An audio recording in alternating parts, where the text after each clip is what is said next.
Francesca's POV. Francesca, ayos lang ako. I gave them a small smile, reassuring them that I'm really fine, but instead, they gave me a sad look.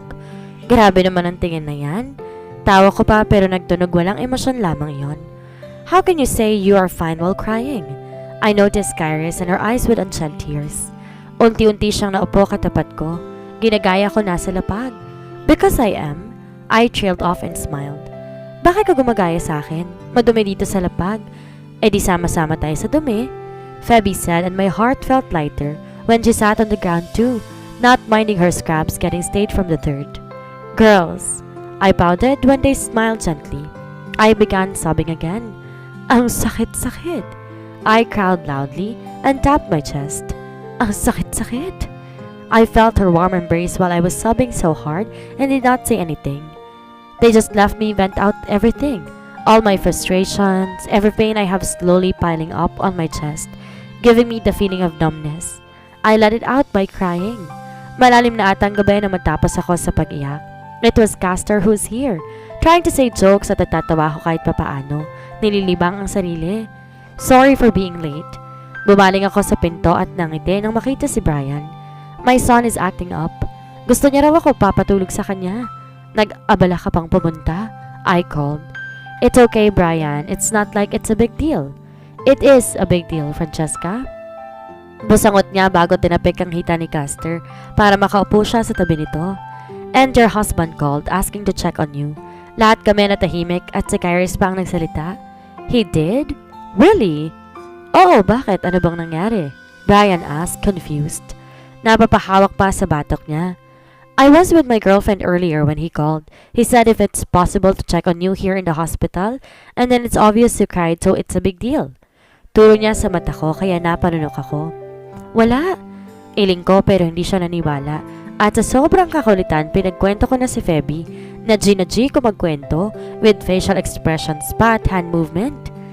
Nag-uunahan pa sila ni Castor magsalita kaya nag-iirapan sa huli at natatawa na lang ako. What are you gonna do after this, Francesca? Castor asked, kaya't bumaling ako sa kanya at nagkiwit balikat. Stay the same, of course, ngiti ko. I won't leave my husband just for this, Castor. Hindi naman bagay ang asawa kong basta ko nilang bibitawan dahil sa ganito. I really admire your bravery, Francesca, Castor said. If it's anyone else, they probably would not try to fight again and just let it go. Sana all, diba? I heard the menace on Febby's voice. Dahilan kaya't napabaling sa kanya. Sana all kagaya ni Francesca na matapang tapos di agad-agad susuko. What? Coming from you, Febby? Castor's jaw clenched. Ikaw nga tong, ay shit, away ba yan? Away? Brian cut the two off at narinig kong mahinang tawa ni Kairis sabay iling. These two, di na lang maghalikan? She retorted. No way! They both hissed, earning laughters from everyone. Akala ko malilibang na sila sa away ng mag-ex, pero sa huli na sa akin na namang natensyon, kaya nagpasimple pa akong uminom ng juice pero hinuhuli talaga nila ako. Uuwi ka ngayon? Kai asked. If not, you can stay on my unit. Wala naman si Migo roon para makitulog. Nando nakikitulog sa girlfriend niya kaya wala akong kasama. Thank you, Kai, but I'm okay, I said. Uuwi ako sa asawa ko. They all sighed audibly kaya muli ako nagsalita. It's my fault though. I pointed myself. Binigla ko siya. We know he has amnesia yet, like what the doctor told us, we should not rush him or do things that might trigger his memories, and that's what I did. Oh, it's mine. Napatakip si Febby sa bibig niya. Ako'y nagsabing magpakasal kayo ulit para kay Stacy. I'm sorry, it's not your fault. Febby? I squeezed her hand. I wanted to do so, it's my fault entirely. Alam ko para yun kay Stacy. And the moment she left the rest, we should have stopped it, but we did not. We continued it to my own accord and I triggered something for my husband to act like that. I understand your point, Francesca. Kai sighed afterwards. Si Jericho, tumawag yun kanina. Gusto raw akong tanungin kung ano kayong dalawa noon. And it must have been hard for him. And I'm not saying this because he's my cousin, ha? I'm saying this because I want everything to be back to normal. You and him, happily married. Maybe give him time to remember everything. Maybe give him time to heal. Naisip ko baka nga naguguluhan pa rin siya kaya niya nagawa yun. I agree. Brian caught my gaze. It is not your fault, Francesca. It's not his fault too. He has amnesia. Kasalanan lang talaga ito ng pesteng tadhana. You would still fight for my kinda asshole of a cousin, right? Oh! I nodded and gave them a small smile. Kaya ko pa naman. Kakayanin ko pa. I have the bestest friends ever and I am lucky with it. Inihatid nila ako sa bahay pagkatapos nun. It was late at night and yet they were kind enough to take me home. Kaya't sobrang pasasalamat ko sa kanila. When I got inside the house, it was feeling empty. Bukas pang ilaw pero walang asawa ko sa kusina, kaya tahimik akong umakyat sa kwarto. I even looked for him in his room and saw him sleeping on his bed. Marahan ako naglakad palapit sa kanya at napabuntong hininga nang makitang suot ni Jericho pa rin ang damit doon. It looked like he just fell on the bed when he got home. It was cold, so he is in a fetus position and something tugged inside my chest while looking at him. I took the blanket and covered his body with it and sat beside him, gently brushed his hair with my fingers, a faint smile on my lips. I understand, Jericho. I am so sorry for forcing you.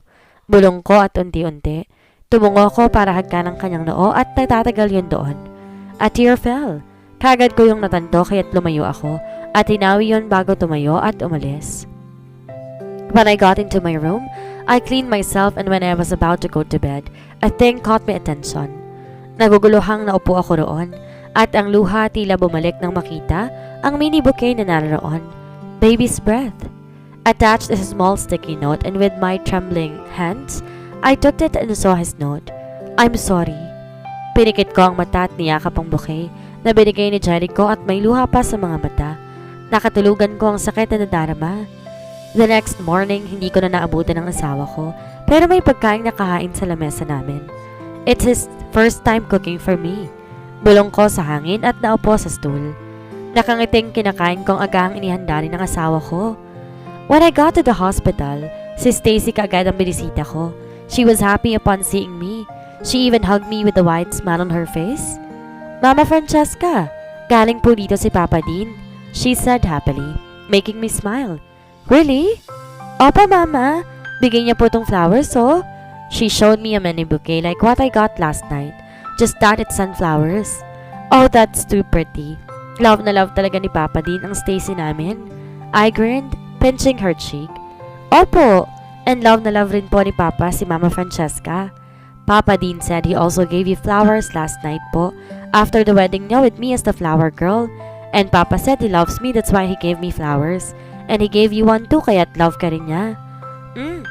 I nodded with a small smile. Papa Dean really loves Mama Francesca too. I'm happy. Kikita ko po, Papa Dean, looking at you and kikita ko po, love sa eyes niya, Mama, she said. Tatanong ko po siya kanina if happy siya, flower girl ako. Sabi niya po, oo. Happy din siya kasi ikaw yung wife. Natulala ako sa kanya. Natauhan ng maramdaman ang maliit niyang kamay sa pisngi ko. Mama ko, bakit po ikaw nagka-cry? Ha? I almost jumped. Mabilis kong tilulungan siya sa pag-alis ng mga luha ko. I'm so sorry, baby. Okay po, bakit po ikaw nag-cry? She asked me with a soft voice. Nothing. I'm just happy seeing my baby Stacy well. Kumain ka na? Lambing ko. Hinahaplos na ang pisngi niya. Opo, Mama, na-feed na po ako ni Papa Dean. She gave me a genuine smile. I spent my time with Stacy. Pumasok din si Dr. John pagkaraan para kamustahin kami. May dala pang basket ng prutas. Doc Jonathan, Stacy greeted. Hello, Stacy? He smiled. Kamusta na? Hinahanap ka ng mga kasama mo sa playroom. Miss ka na raw nila. Yung paglalaro ng dolls ninyo kasama ka. Bawal na po ba mag-play po, Mama? She glanced my way. Behave lang po ako. Promise. Hindi po ako takbo. Oh, baby, you can't. Marahang sabi ko. You are quite sensitive right now, baby. So you have to stay here for a while. Don't worry. I will ask your playmates to come visit you from time to time. Mama Francesca would stay here with you. Kalaro mo ako, okay lang ba? Opo. She smiled brightly at me. Pati po Papa Dean? And Papa Dean, ngiti ko sa kanya. Jonathan and I played with her to lessen her sadness for not playing with her playmates. Nasabi sa akin ni John na ayos naman ng mga bata sa playroom at may ibang doktor na nakikipaglaro sa kanila doon kaya't kampante ako. Of course, because Stacy doesn't have parents anymore. The foundation would pay for her chemo. Nasabi sa amin ng doktor na risky ngayon dahil bata pa siya at pangatlong beses na nagkaka-relapse ang leukemia niya, kaya baka hindi makain ng katawan ng bata. However, the benefit would outweigh the risk. If we did not push through this, she would not make this, but if we did, she had the possibility to survive, and that's all we've been hoping now. Sa ilang taon ko sa Pedja Ward, isa si Stacy sa itinuturing kong anak dahil siya ang pinakamalapit sa amin ng asawa ko. She was the sweetest and we will do everything just so the smile on her face would remain. Tapos yun, hinabol si Augie ng mga cockroach. Dr. John told the kid and she is giggling, enjoying the stories he just made up. Tapos nahulog siya sa hagdan. Hinabol niya yung mga ipis pero nakasalusot na sa maliit na bahay nila.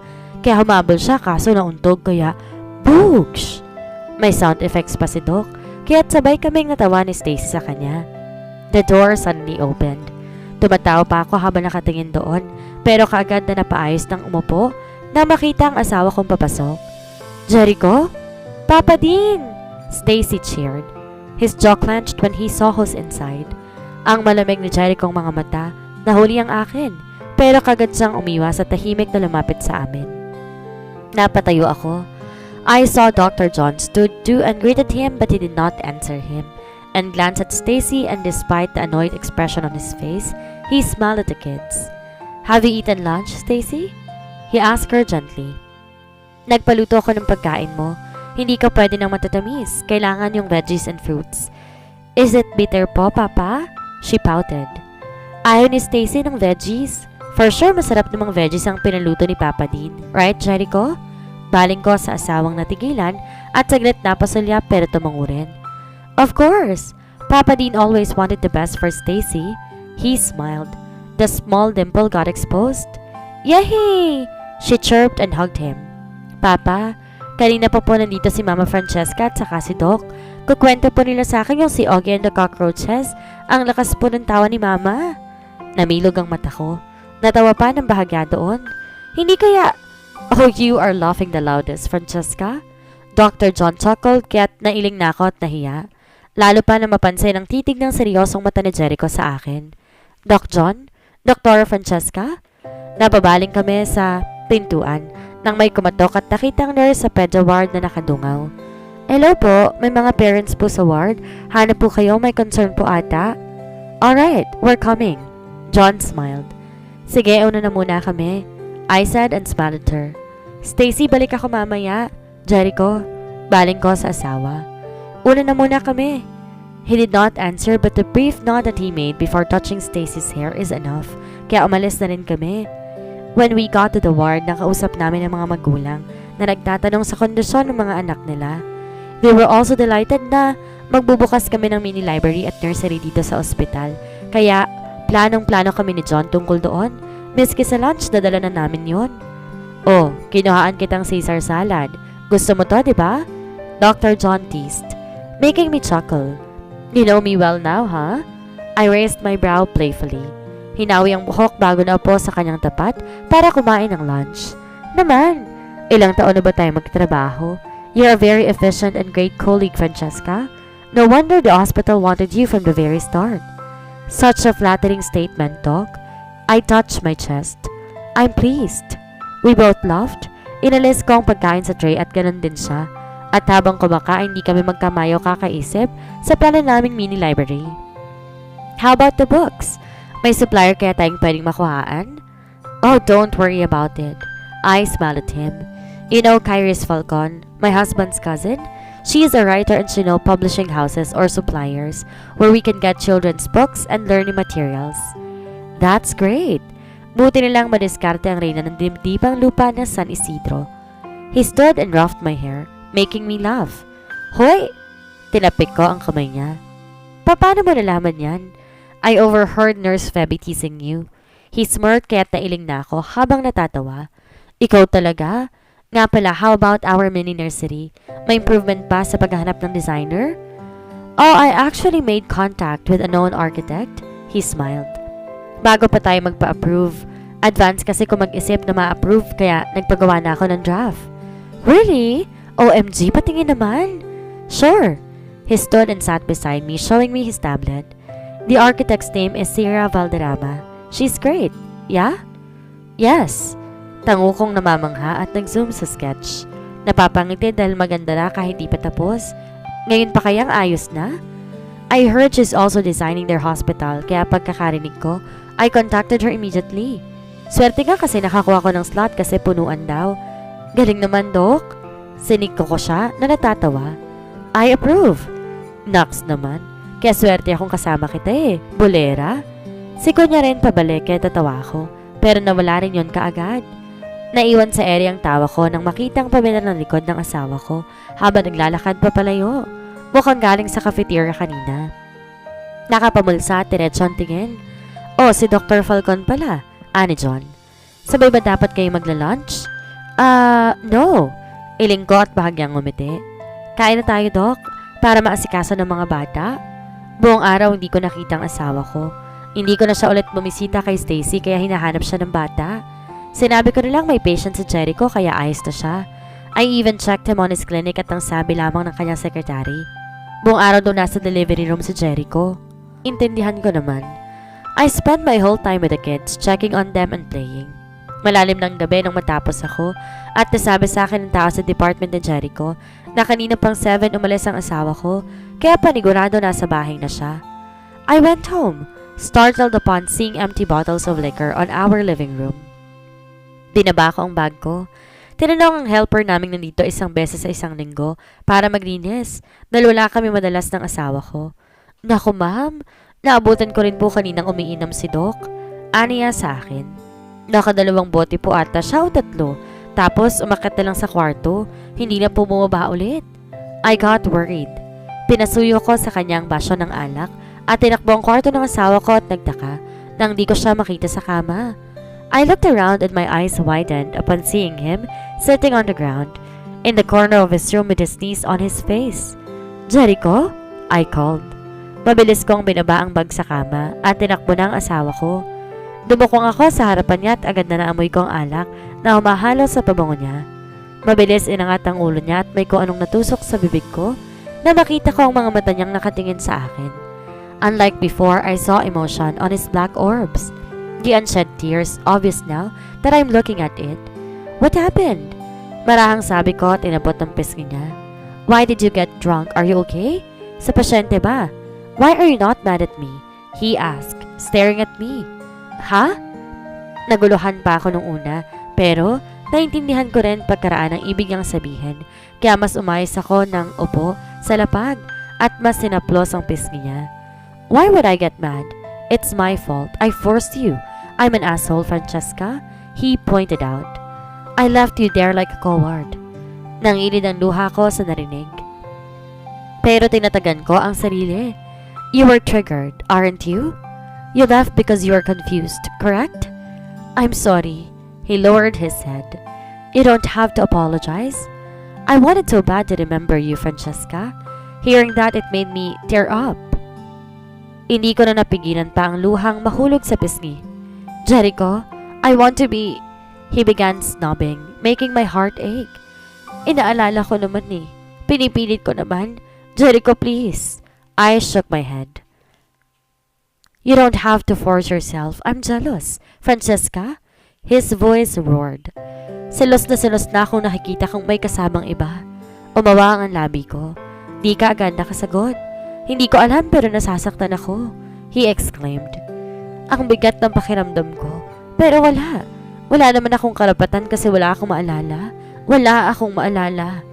Hey! My voice broke. I am your wife, Jericho.